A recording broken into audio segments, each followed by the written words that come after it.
મને ખભામાં વધારે પડતો દુખાવો થતો હતો, હાથ ઊંચો કરવામાં તકલીફ પડતી હતી, પાછળ નતો જતો, આ રીતે જતો નતો, એ રીતે હાથ જતો જ નતો. એટલે આ બાજુનો આખો ખલાસ જેવું જ કહેવાય એવું હતું. ઇન્જેક્શન આપ્યું, લાઈવ ઇન્જેક્શન, એનાથી મને ફેર પડી ગયો. અત્યારે હાલમાં પણ મને સારું છે. પહેલી વખત છે ને મને કેડમાં બહુ આ બે પગે રાજણ જેવું આમ સાયટિકા જેવું થઈ ગયું હતું. એટલે કરંટ મૂક્યો હોય ને એવું જ થાય. એટલે આમ ચીસ પાડી જેવું, ઊભી થવું નહીં, બેસું તો ચીસ પાડી જેવું થતું હતું. અને ડૉક્ટરે કહ્યું કે તમારે ઇન્જેક્શન મૂકવાની જરૂર છે. તે ઇન્જેક્શન મૂક્યું, પણ બીજા દિવસથી મને સરસ થઈ ગયું. અને પછી મેં ફરી અહીંયા આગળ ખભામાં લીધું. મને અહીંયા આગળ આખો હાથ ઝણઝણાટી થતી હતી, જાણે કરંટ મૂક્યો હોય ને એવું જ થાય. એટલે મને ઇન્જેક્શન આપ્યું, એ પણ બીજા દિવસથી સરસ જ થઈ ગયું. આજ સુધીમાં મને કોઈ પ્રોબ્લેમ નથી એ બે જગ્યાએ લીધું ઇન્જેક્શન પછી. મારું નામ સરોજ હસમુખભાઈ પટેલ છે. મારી રનિંગ 68 છે. મારું હાલ વતન બારેજા ગામ છે અને અત્યારે હાલમાં બારેજા રહીએ છીએ. મારું નામ મૃદુલાબેન પુષ્પવદન પટેલ. મારી ઉંમર 73 વર્ષ. મારું મૂળ વતન બારેજા છે. અમે હાલ બારેજા રહીએ છીએ. મને ખભામાં વધારે પડતો દુખાવો થતો હતો, હાથ ઊંચો કરવામાં તકલીફ પડતી હતી, પાછળ નતો જતો, આ રીતે જતો નતો, એ રીતે હાથ જતો જ નતો. એટલે આ બાજુનો આખો ખલાસ જેવું જ કહેવાય એવું હતું. જ્યારે મને આ દુખાવો ઉપડ્યો ખભાનો, ત્યારે બતાવ્યા પછી 2014માં હું આ હોસ્પિટલમાં આવી હતી અને મને એ વખતે સાહેબની ટ્રીટમેન્ટ મળી, ઇન્જેક્શન મૂક્યું. ત્યારથી મને એ ટ્રીટમેન્ટથી મને એકાદ દિવસની અંદર સરસ થઈ ગયું. અને અત્યારે 24મી સાલ ચાલે છે, પણ હજુ સુધી કોઈ મને ખભાનો કોઈ પ્રોબ્લેમ નથી. ઇન્જેક્શન આપ્યું, લાઈવ ઇન્જેક્શન, એનાથી મને ફેર પડી ગયો. અત્યારે હાલમાં પણ મને સારું છે. પહેલી વખત છે ને મને કેડમાં બહુ આ બે પગે રાજણ જેવું આમ સાયટિકા જેવું થઈ ગયું હતું. એટલે કરંટ મૂક્યો હોય ને એવું જ થાય. એટલે આમ ચીસ પાડી જેવું, ઊભી થવું નહીં, બેસું તો ચીસ પાડી જેવું થતું હતું. પછી આ બહેનના હિસાબે એમને ઇન્જેક્શન લીધેલું.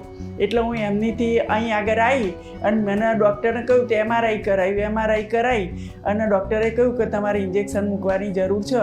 તે ઇન્જેક્શન મૂક્યું, પણ બીજા દિવસથી મને સરસ થઈ ગયું. અહીં આગળ આ લીધું ત્યારે એકદમ અહીં આગળ ઝાટકો વાગ્યો, પણ સરસ થઈ ગયું બે પગે. તે પછી તો અમે યુરોપ ફરી આવ્યા, દુબઈ ફરી આવ્યા, અત્યારે શ્રીલંકા જઈ આવ્યા. શ્રીલંકામાં તો 5 કિલોમીટર ચાલવાનું હતું, તોય તે પણ એરપોર્ટમાં તોય મને કોઈ પ્રોબ્લેમ થયો નથી. અને પછી મેં ફરી અહીંયા આગળ ખભામાં લીધું. મને અહીંયા આગળ આખો હાથ ઝણઝણાટી થતી હતી, જાણે કરંટ મૂક્યો હોય ને એવું જ થાય. પછી અહીંયા આગળ પહેલી વખતનો એ હતું, એટલે મને બીજી વખત જ અહીંયા જ આવી. પણ અહીંયા આગળ તે એમને કહ્યું કે આ મણકા 3 તમારા એ થયા છે અને નસ બહાર નીકળી છે. એટલે મને ઇન્જેક્શન આપ્યું, એ પણ બીજા દિવસથી સરસ જ થઈ ગયું.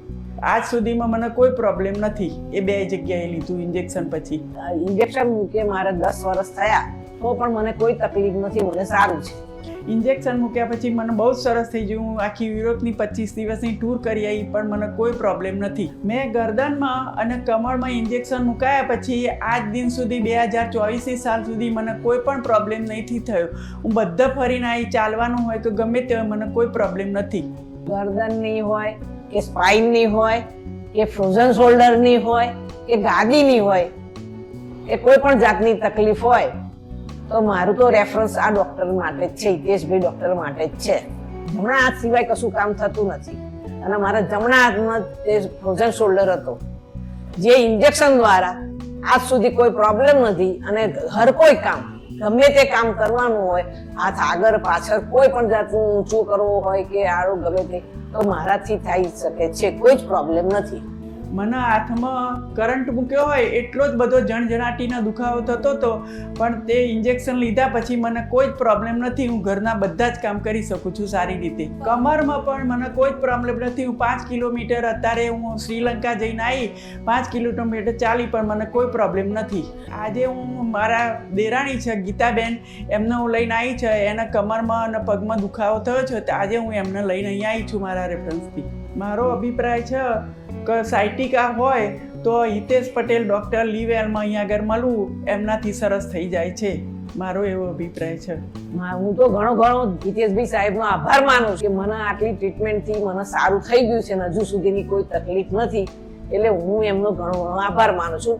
હજુ હાલની ઘડીમાં મારી શરીરમાં કોઈ પણ પ્રોબ્લેમ હોય તો અત્યારે પણ આવું જ છું. હું ડૉક્ટર હિતેશભાઈ ડૉક્ટરનો આભાર માનું છું અને એમનો સ્ટાફ પણ સરસ છે. જેટલી વખત જે વખતે આવીએ ત્યારે એમનો સ્ટાફ પણ એટલો સરસ છે અને સ્વભાવ પણ એટલો સરસ છે કે એઝ એ ફ્રેન્ડ જેવી રીતે વર્તે છે.